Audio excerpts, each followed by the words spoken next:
Tay Pusit. Tuloy, Attorney Claire. Thank you po.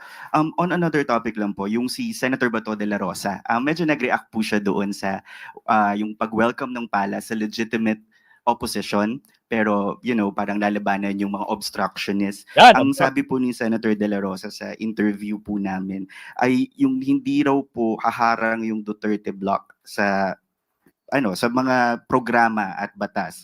Pero sana raw po, sabi niya, kung gusto nila ng magandang samahan, magandang cooperation, do not start with warning or threatening the senators. With all due respect to Senator Bato de la Rosa. Ala, bakit? Bato! Trinitreat na ba yung mga senador? Di ba ang sabi, gawin nyo yung trabaho nyo. Di ba? Hinalal kayo ng bayan. At sana, huwag kayong maging obstructionist. Meaning, meron kayong kinikilingan. Di ba? Bakit ngayon parang ibang ihip ng hangin ng sinasabi mo? Bato! Nako po, Bato! Agoy! Nako, ay kinakabahan si Bato, guys. Tandaan nyo, merong may sinabi si Attorney Conti, di ba? Lako. Mukhang magse-celebrate si Bato. Sa victory party niya ngayon, mukhang may continuation. Agoy, saan siya pupunta? Ay, alamin natin mamaya. Tuloy. Bato-bato sa langit, ang tamaan ay huwag magalit. Guys, sa totoo lang, di ko pa napapanood to, no?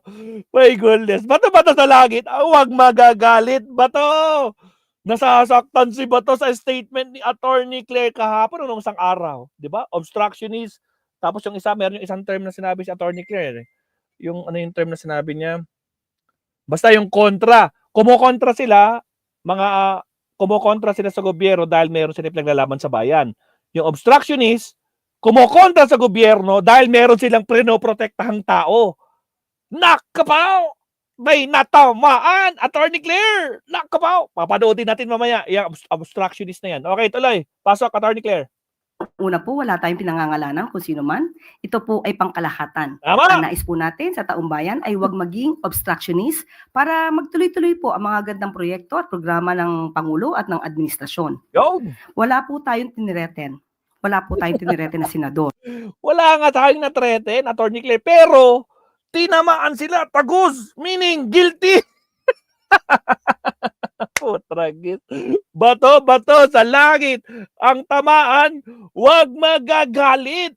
Naku po, may sinabi pala si Bato na gano'n. Teka, search ko lang saglit, guys. Meron palang sinabi si Bato na ganyan. Tingnan ko nga. Bato de la Rosa to Attorney Claire. Tingnan ko nga kung totoo yan. Tuwan ka lang, check ko lang, guys. Lalabas naman yan eh. Kailan to? Attorney Conti, ba't si Attorney Conti lumalabas kay Bato? Agoy! Naku po, wag naman! Naku po, wag naman ganyan. Bakit si Attorney Claire ang hinahanap natin? Pero si Islam for saying he won't surrender. March 20, ICC. Arrest naman to nakikita natin kay Bato. Baka kapsa, tate ka nga. May statement pala si Bato na ganyan kay Attorney Claire. Latest, Bato de la Rosa latest. Baka meron siya latest. Baka naman, no? Wait lang. Dali lang umiinit yung laptop natin, ah. On natin yung fan niya. Wait lang. Bato de la Rosa. Asan na siya? Naku, wali. Dapat meron ko, no? Bongo lead the Bato. Ay, wali. Mukhang kan. But anyway, sige. Tuloy natin. Attorney Claire. Balik lang tayo ng konti, ah. Okay, tuloy. Ng administrasyon. Wala po tayong tinireten. Wala po tayong tinireten na senador.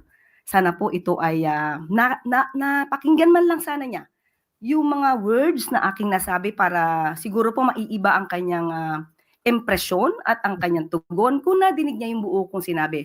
Ang sabi natin, ang mga lehitimong oppositionist ay welcome dahil kailangan po yan sa isang demokratikong bayan. Oppositionist versus obstructionist. Yun! Nakaba! Tinamaan yung isang senador. Bato sa langit. Ang tamaan. Huwag magagalit. Agoy. Ang atin lamang hahadlangan ay yung mga obstructionist na walang ginawa kundi manira. At kahit maganda ang proyekto ay hahadlangan. At hindi po yan magiging maganda para sa bansa at para sa taong bayan. Nagoy, sa Paul! Sec, one follow-up question from Maris Umali, GMA 7. Yusek, speaking of opposition o yung pagkakahati-hati po dito sa slate no, ng mga presumptive na mga senators, sa inyo pong perspektibo, ilan po ba talaga mula sa alyansa ang nakapasok sa top 12 at ano po ang magiging implikasyon nito sa presidential legislative agenda ni Pangulong Bongbong Malinaw Marcos? naman.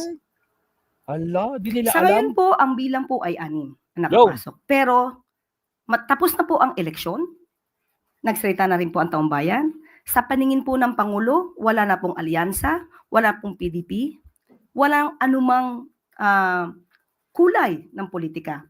Dapat lahat po na nahalal ay magkaisa-isa, magkaroon po ng kooperasyon. Oh, Ito naman po ay para sa taong bayan. Huwag naman po na sana laging politika ang pinag-uusapan at hindi po tayo makakakilos at makakausad kung puro pamumulitika at pang-iintriga ang gagawin natin sa pamahalaan. Dahil ma'am, wala na pong mga linya o wala na pong alyansa, wala ng PDP and all, ano po ang implikasyon nito sa presidential legislative agenda? Of course, mas nanaisin po ng ating Pangulo na kung ano man po yung maganda niyang proyekto ay sang-ayunan ng mga mambabatas para po hindi tayo mahirapan sa pagkuha ng budget para po sa taong bayan. Hindi po hadlang din ang Pangulo kung ano man po ang kanilang mga suhestyon, kung ito man ay hindi naaayon sa programa ng Pangulo. Kung ito naman po ay may valid reason, ito naman po ay pakikinggan ng Pangulo. Pero sana po kung ano man po yung hiling ng Pangulo at ng administrasyon para sa taong bayan, huwag naman po sana nilang hadlangan dahil lamang sa politika. Salamat ayun po. lang. Thank you, Yusek.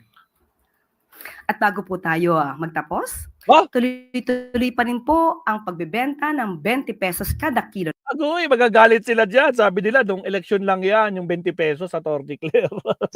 Bakit tuloy-tuloy na? Naku po, iiyak na naman yung mga garapatang DDS dyan. Tuloy! Na bigas para sa ating mga kadiwa centers, para sa mga nasa vulnerable sector. Pakinggan po natin ang ilan sa mga nakabili na ng murang bigas. Okay na yan, Atty. Claire. Maraming salamat. Kaya punta nga natin yung PCO saglit, mga kapsat. Punta natin yung PCO. Saglit lang. PCO.